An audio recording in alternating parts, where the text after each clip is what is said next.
Reverend Kimesha McDowell is a former USPS veteran who transformed into a national speaker, an ordained metaphysical minister, mindset shifter, and manifestation coach. In 2008, she earned a bachelor's degree in business and leadership from Philadelphia University. By the end of 2013, she had an awakening of her spiritual gifts of clairaudience and word magic.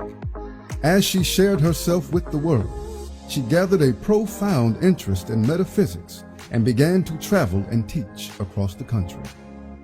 In 2019, she graduated with a master's degree from the University of Metaphysics and continued on her journey helping thousands of women across the world. She found a way to use her voice and her story to shift the minds of other women just like her. Everything just spoke to me. It was a big part, but accountability and forgiveness. And I say that those were the two that I was struggling with at the time, and it just opened up my mind so that I can receive that healing. Since starting her career, she's been seen on RVN television, featured in Shout Out Atlanta digital magazine, and mysticmag.com. Reverend Kimesha is mostly known for her life-changing curriculum and book, Self-Realization of a Goddess.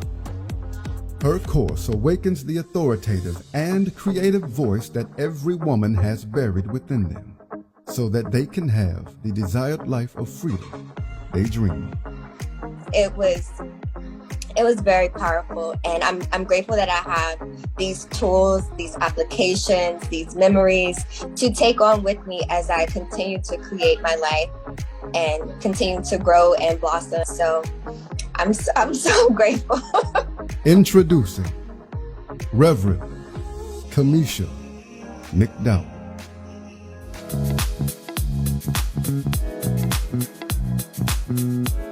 And Dr. Kimesha, welcome to the Ash Ellen Talks from Dubai right now. And Dr. Kimesha, we're having a lot of topics to discuss today, but because of the limited time, I would like to raise the first and main important topic of the question and the podcast.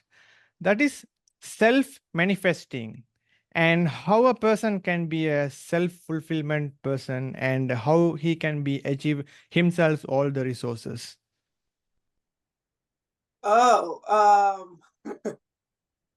Okay, you said self-manifesting. I'm not clear on what you mean by that. Did you mean self-realization? Because that's what I teach. Yeah, correct. Okay, self-realization. And you asked about fulfillment. So I'll tell you, self-realization is not just something that I came up with, that I teach. It's an ancient Eastern philosophy, and it's basically about fulfillments of one's own destiny. I guess I'll use that word. It's really about you creating the reality that you desire to live in. But what a lot of people don't realize about creating their reality that they desire to live in is that the entire process is the process of self-realization, right? It's a process of everything that you're experiencing is really you. Yeah. Like all your, good or bad. A lot of times when people think about manifestation, they like to cherry pick, and they only like to say that, oh, I manifested the car and the house and the money and the relationship. But the quote unquote negative things that happen, they won't claim those. Yeah, true. Deny that, right? Or they'll say that you did it. They'll blame other people, right? Yeah. Self-realization is you saying, no, it's all me. Yeah. All of it. And that is really the whole fulfillment. That's the whole story. So in my course, Self-Realization of a Goddess, I teach women to create and manifest their own reality, but I also teach them that what is required for them to do that is for them to be able to see that everything that's happening, the experiences that they're happening is all a reflection of what's happening to them inside. And so they're having a self-realization, like they're literally seeing themselves in an experience outside of them. I hope that was clear. Wow, yeah. And Doctor, I have to ask one more question regarding this. So self-realization and manifesting and law of attraction, how this thing happened, this both are same term in a sense, or both are different in a way? Yeah, I personally feel like it's all the same. Me being a metaphysician, and I've been teaching metaphysics since like 2000 and I think 15. Wow. I've come to the realization that the basics of metaphysics is that everything is one. Like everything is one thing. It just looks different. It appears different. It moves different. It acts different. It sounds different. Different people hear it differently. But at the end of the day, it's really all the same thing. Yeah. Yeah. It's all you experiencing yourself. That's it. Yeah. And I have seen in practical scenario, right? A lot of even my friends told me because of self manifestation and all, they're trying to focus on lottery winning and figuring out the numbers. It's a kind of a funny thing, right? But they're trying to focus some stuff with some funny lottery winning and all. So how do you feel and how you see in this kind of people and the approach in practical scenario? That's a great question, because first of all, when people realize that, oh, I can attract and create, the first thing they think about is money. Yeah. Right? Which is not saying that that's a bad thing. Nothing is wrong with that. But what they don't realize is that you still have to do self-work. You don't get to attract money or create money or relationships or any material experience, because money is an experience that you're having. Yeah. Right? If you win the lottery, that was an experience that you had. But first you had to do some type of inner work. You had to do some type of heart work. You had to do some type of mind work. Maybe you had to meditate. A lot of them might be trying to visualize it. Oh, how would I feel if I was to hit the lottery for $1 million? And so they try to drum up those emotions and visualize it. Those are just tiny, tiny parts of a way bigger picture, because I'm sure you've heard stories of people winning a lottery and then 6 months later they broke again. True. Yeah. Right? That means that, yes, they managed to create the experience, but they couldn't hold on to it because they didn't do enough heart work and they didn't do enough mind work in order for that to become the person that they are. It was just a one-time experience. Right? My course is about how do you become that person that is just who you are. Whatever you want to create, you have to become the character that continuously has that experience. A lot of people are so focused on money. Everybody wants to be a millionaire.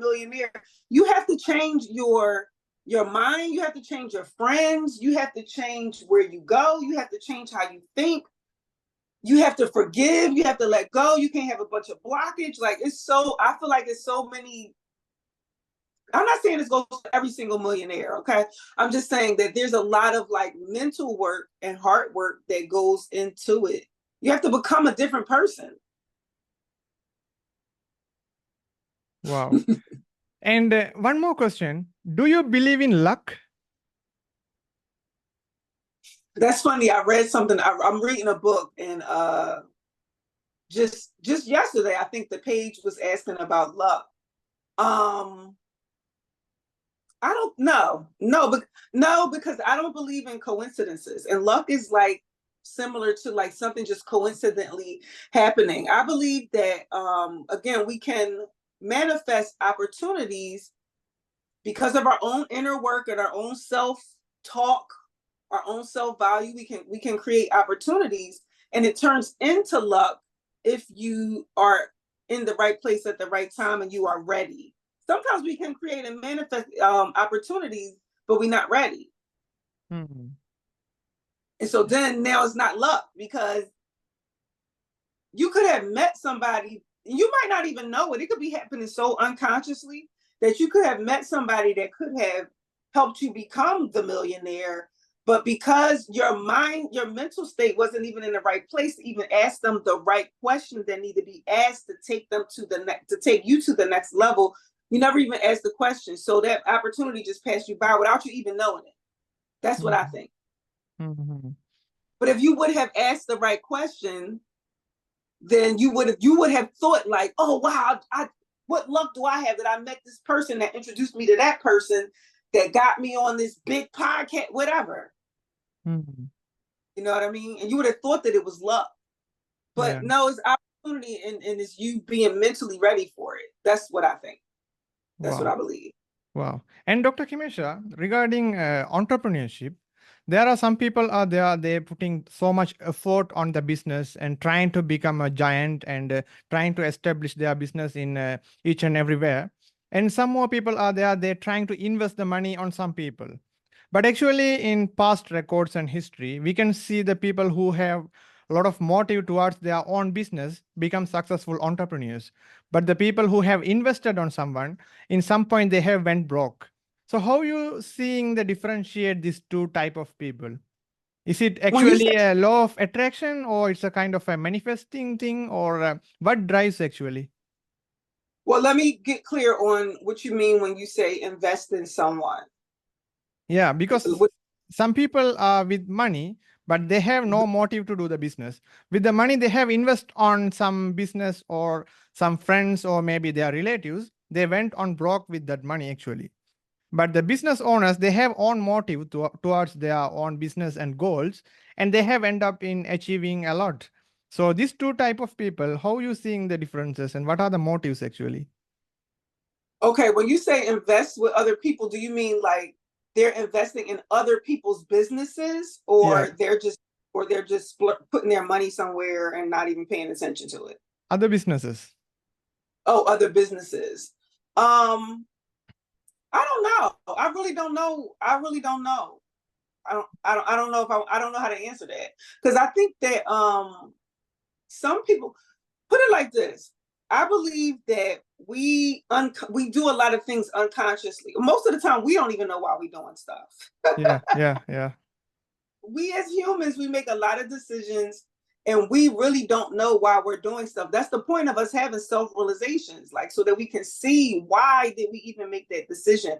But to answer your question, I'm going to try to answer it. Sometimes people might do that because they're afraid to take the risk themselves. So they'll invest in what's somebody else's idea. And it could still work out for them. It really depends on again, the visualization that they're having of themselves, and them being able to pick the right partners is no different than like investing in the stock market, right? That's almost the same thing. Yeah. When you invest in the stock market, you become part owner of it.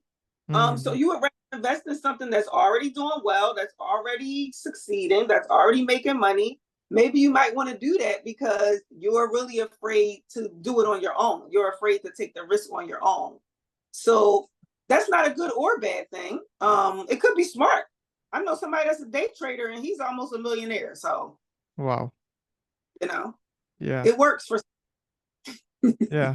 And Dr. Kimesha, I have seen a beautiful quote or a topic that you have mentioned before, and when you are speaking in front of the audience, how to get paid to speak.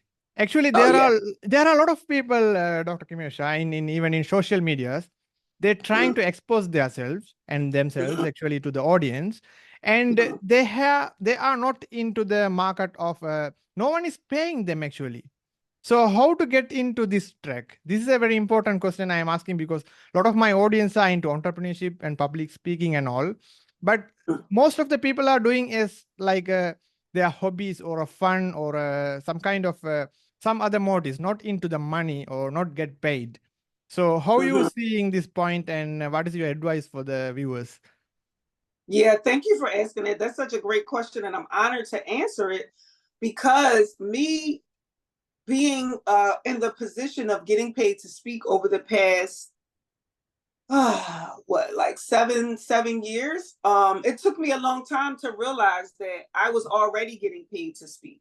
So meaning that I actually invested $2,500 into a public speaking coach, which at the end of it, I realized I was already doing what she was teaching other people to do. Like I was already doing it, meaning that people were already coming to me, asking me to come to their city to speak, paying for me to fly out, paying for my hotels.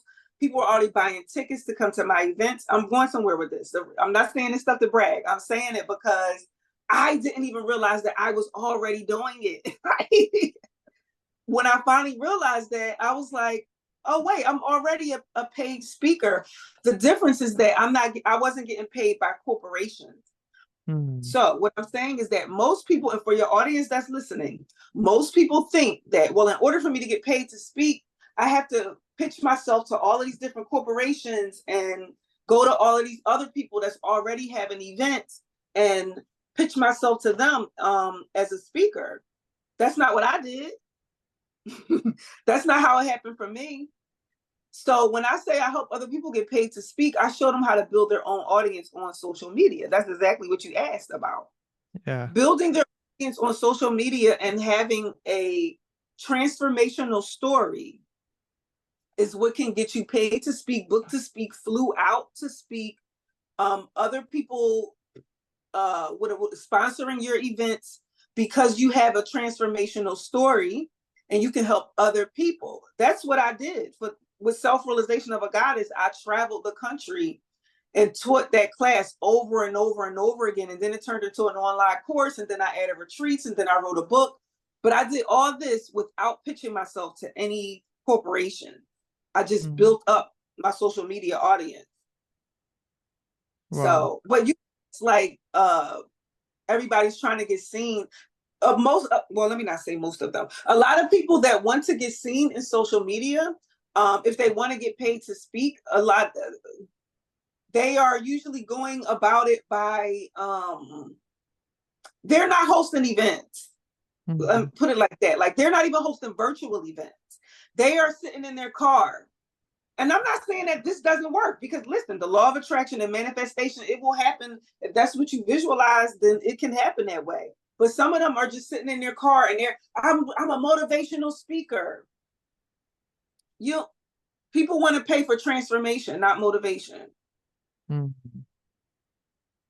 Wow. I'm not saying, the world of like the Les Browns of the world and the Lisa Nicoles of the world, they have coaching programs. Because the coaching program is for transformation. It's not just, I'm not just about to sit here and just motivate you and then next week it done all went away and you didn't do anything with it.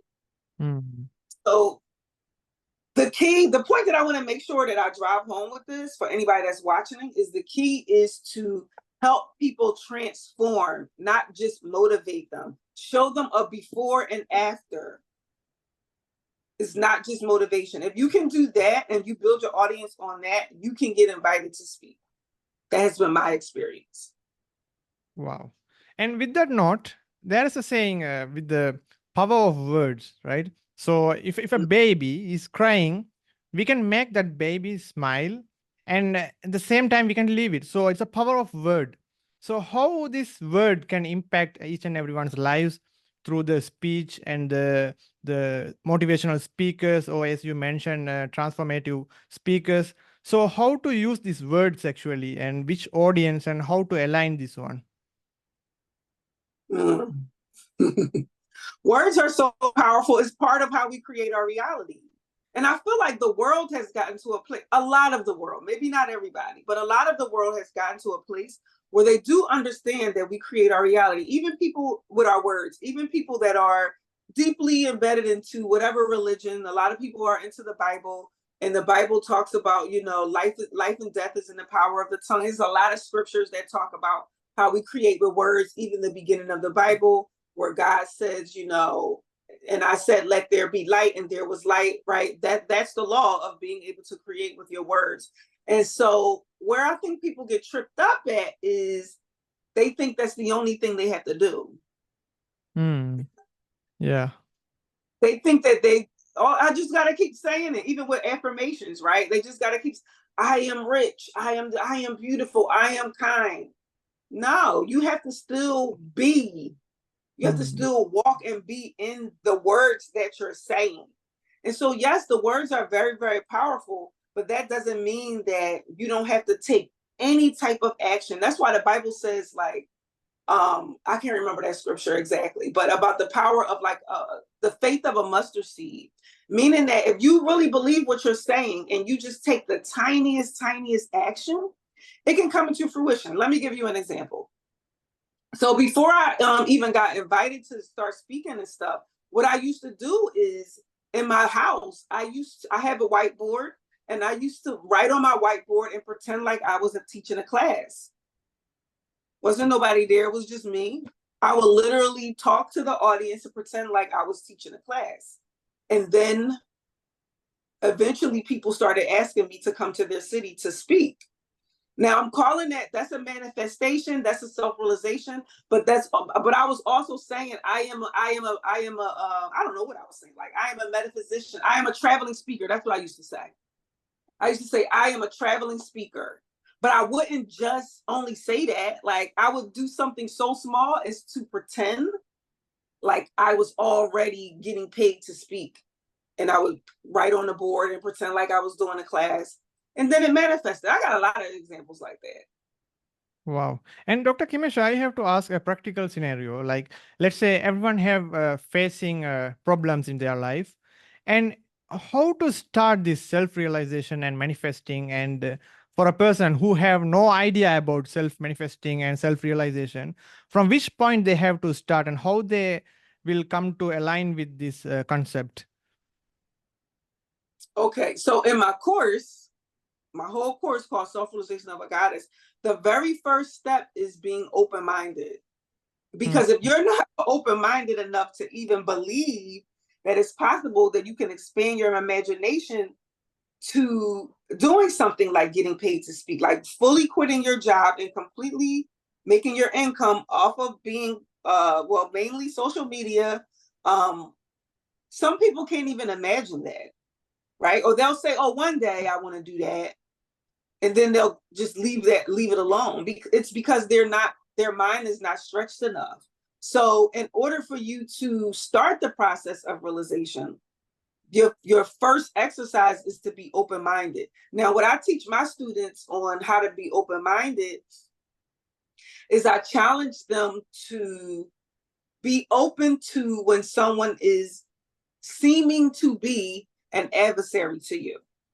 What I mean by that is, when you get triggered by something, when somebody says something to you that gets you upset, or they just say, they talk about something about your character, your personality, whatever, so they suggest that you should change something, instead of getting super triggered by that, go sit somewhere and think about that and actually consider what they said to you, because it's going to give you the practice of being open-minded to things that seem like it's an adversary, or it's challenging, or it's it might even feel hurtful to you. But if you take the time to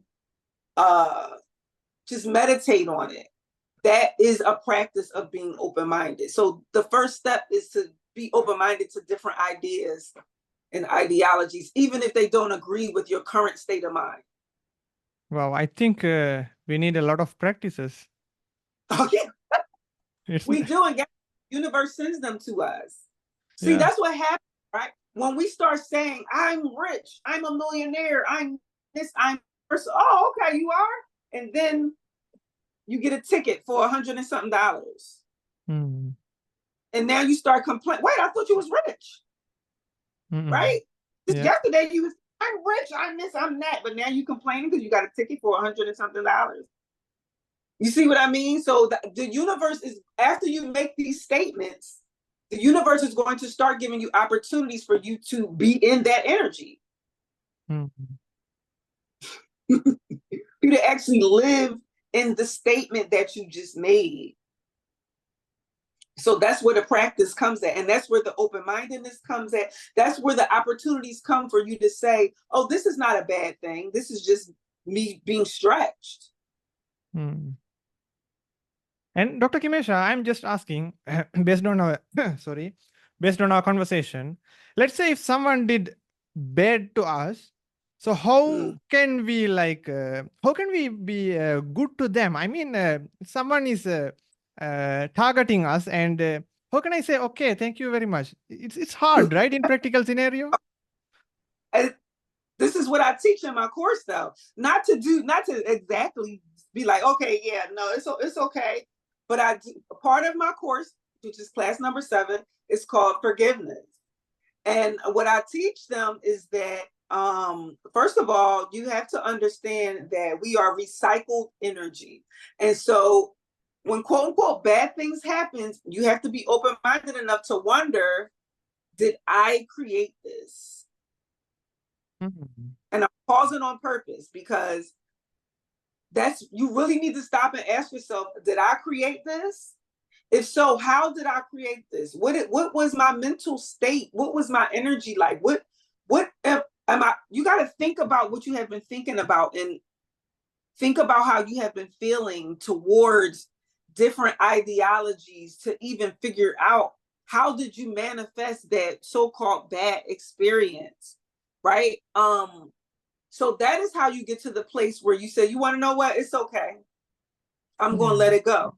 I'm not going to argue with you. Matter of fact, I'm going to go sit somewhere and I'm going to think about how did I create that? Because I'm a creator. Maybe you didn't create it all by yourself, right? I still believe that there's a divine creator above us, like there, God, what people call God, right? There is like a divine creator. So we are just like little creators inside of a big creator, right?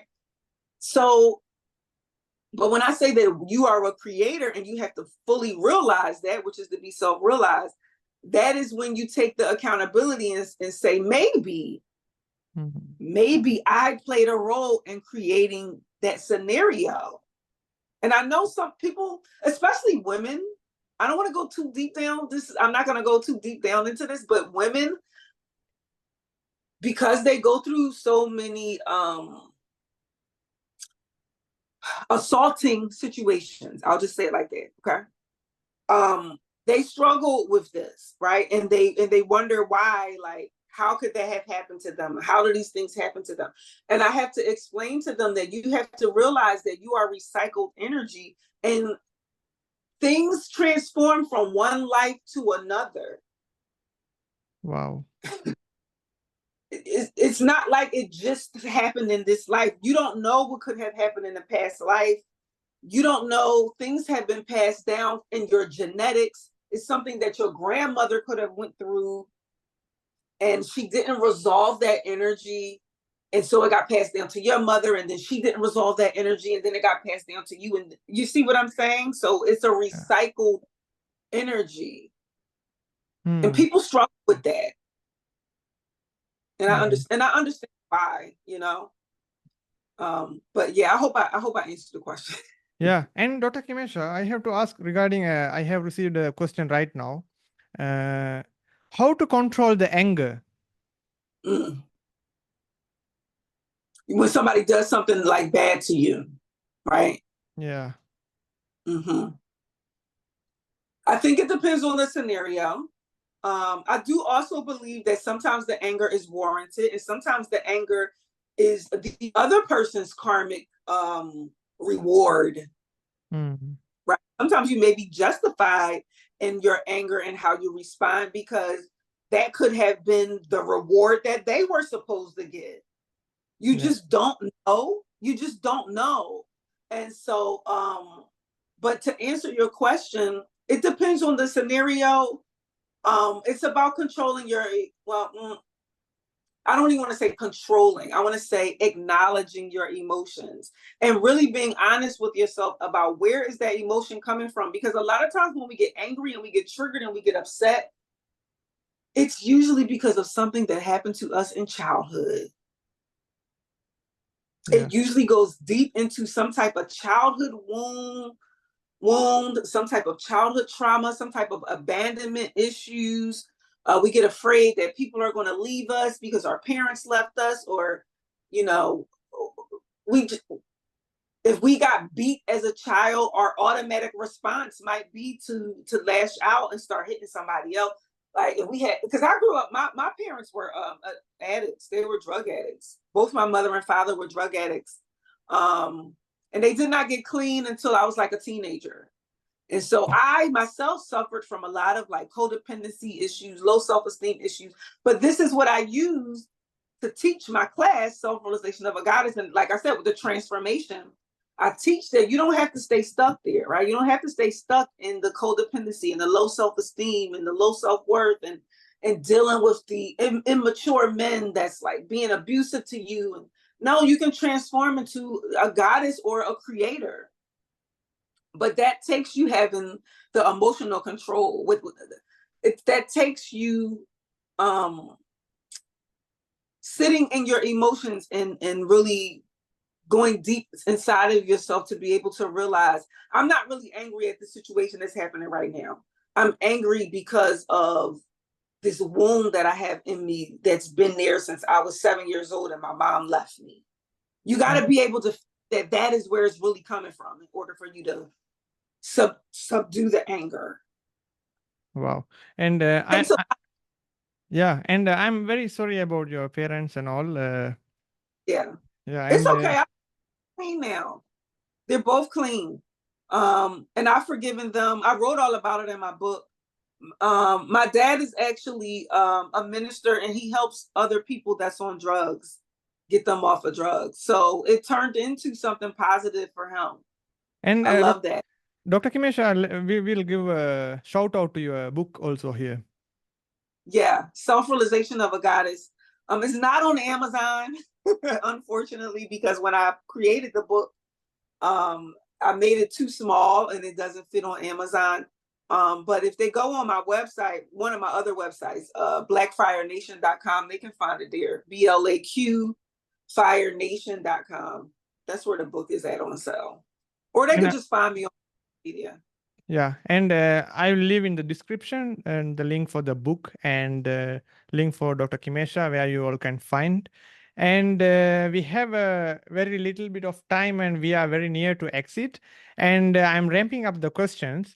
And at the end, I would like to ask one more question. And Dr. Kimesha, what is your advice for the younger generation who are now stick with this AI and new technologies? And a lot of people are focusing on this NVIDIA and a lot of new technologies are coming, but I have no idea how the human habituals are changing in real life. So what's your advice for this new generation like Gen Z or Gen X? A lot of people are calling in some fancy words actually. And Yeah. Well, because I believe because I'm a metaphysician and I understand that we are collectively manifesting our experiences. Just like we are individually manifesting our experiences, we are collectively manifesting our experiences. So AI showing up, it just means that we wanted it. Somehow we collectively wanted it. I personally believe that human beings are just tired. We tired of working. We tired of manually, physically working. And so we want to create a type of machines that's going to take our jobs, and we act like we're so scared of it. But because we are creators, we are creating that to happen. And it's going to wind up turning into something else. I don't know what. I can't read the future. But I just believe that we are collectively creating it for our benefit.